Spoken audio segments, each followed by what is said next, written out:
नमस्कार साथियों, आपका स्वागत करता हूं आपका अपना YouTube चैनल जॉब्स जॉन जीतू में। राष्ट्रीय होमगार्ड कल्याण संघ ने लगाया गृह मंत्री अमित शाह से गुहार। होमगार्ड जवानों के लिए बड़ी खबर है साथियों। अमित शाह जी ने क्या कुछ कहा है, सभी समस्याओं का समाधान को लेकर के बहुत बड़ी खबर है साथियों। जिस तरीके से देखा जाए सभी होमगार्ड के जवान एकजुट हुए हैं और एकजुट होते हुए कहीं ना कहीं देखा जाए तो गृह मंत्रालय से यानी अमित शाह जी से गुहार किया है और किन किन मुद्दों को लेकर के पत्र भेजा है, क्या हुआ है, विस्तार से आप इस थंबनेल पर भी देख सकते हैं। आपको टाइटल में भी दिख रहा होगा कि राष्ट्रीय होमगार्ड कल्याण संघ ने लगाया गृह मंत्री अमित शाह से गुहार। तो क्या कुछ हुआ है, क्या कुछ रिप्लाई आया है, रिस्पांस क्या मिला है, चलिए इसी के बारे में डिटेल में बारीकी से बात करूंगा और आपको उस पत्र को भी दिखाऊंगा जो पत्र भेजा गया था और उस पत्र में क्या क्या मेंशन किया गया है,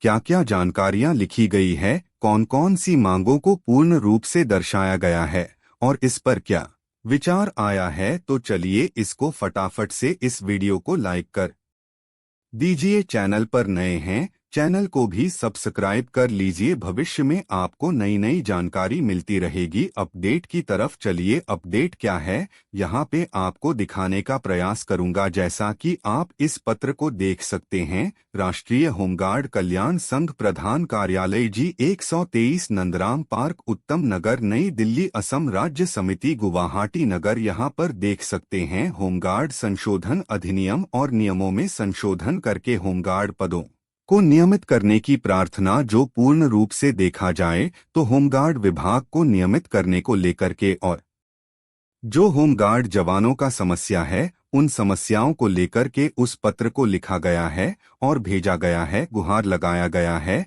श्री अमित शाह भारत के माननीय गृह मंत्री दिल्ली को। तो यहाँ पे देख सकते हैं बहुत ही अच्छे ढंग से यहाँ पे इस चीज को लिखा गया है। देख सकते हैं दिया आदरणीय महोदय, पूरे सम्मान और विनम्र निवेदन के साथ मैं आपके समकक्ष निम्नलिखित कुछ पंक्तियां रखना चाहता हूं ताकि कृपया आपके दयालु विचार और सहानुभूतिपूर्ण आदेश की कृपा हो जाए। महोदय, हम असम राज्य समिति की ओर से आपके आभारी हैं, राष्ट्रीय होमगार्ड कल्याण संघ की ओर से, क्योंकि आपने गुजरात अधिवेशन में वादा किया था कि 4 माह के भीतर पूरे राज्य के सभी होमगार्ड की समस्याओं का समाधान कर दिया जाएगा। जैसा कि आप सभी को पता ही है कि यह सिर्फ असम के ही लिए नहीं है बल्कि राष्ट्रीय होमगार्ड कल्याण यहाँ पे देख सकते हैं राष्ट्रीय होमगार्ड कल्याण संघ के लिए है। तो सभी होमगार्ड जवानों के बारे में, भारत के सभी होमगार्ड जवानों के बारे में बात कही जा रही है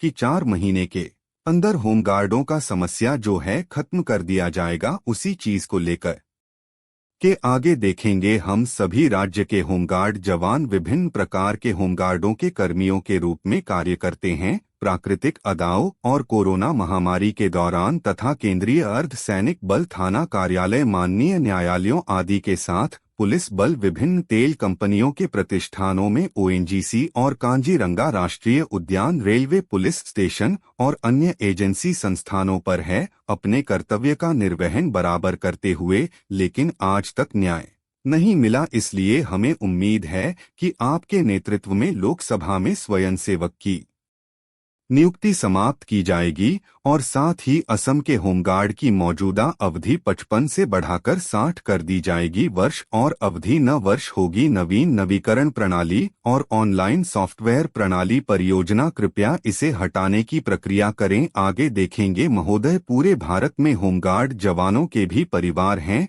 बच्चे हैं, बूढ़े माता पिता हैं, लेकिन आज तक आपने भारत में होमगार्डों का जीवन क्यों कठिन है, आज तक होमगार्ड जवानों का जो है भारत में जीवन क्यों कठिन है, ऐसा पूछा जा रहा है। इसका पता नहीं चल पाया है। अधिकांश भारत में होमगार्ड जवानों को कोई सुविधा उपलब्ध नहीं है ही, उन्हें मेडिकल सुविधा मिलती है ही, पीएफ की सुविधा मिलती है नहीं, उन्हें विभिन्न धार्मिक अवकाश पर बोनस मिलता है। त्योहार, हमारे ड्यूटी 24 घंटे चलती है, ऐसे हैं होमगार्ड वर्दीधारी। भारत में ऐसा कोई बल नहीं है जो ना तो सरकारी हो, ना वेतन भोगी, ना ही नियमित हो, और नहीं होमगार्ड के पास ना तो कोई फंड है, ना ही पेंशन, ना ही रिटायरमेंट पर कोई लाभ दिया जाता है। इसलिए नौकरी को नियमित करने के लिए होमगार्ड एक्ट में संशोधन करने के लिए कदम उठाना जरूरी है।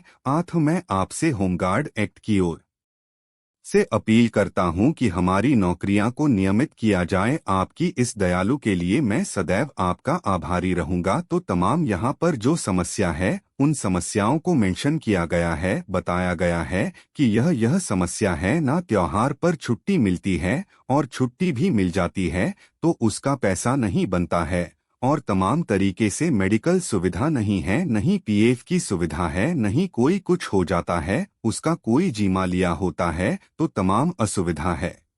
उन सभी सुविधाओं को यहाँ पे मेंशन किया गया है, बताया गया है और गुहार लगाया गया है कि गृह मंत्री दयालु हृदय दिखाते हुए कुछ दया कर दें और होमगार्ड जवानों के बारे में सोच विचार ले। 4 महीने के भीतर ही होमगार्डों का कल्याण कर। ये जानकारी कैसी लगी, अपना राय अवश्य दे। अब मिलते हैं नेक्स्ट वीडियो में। Good bye.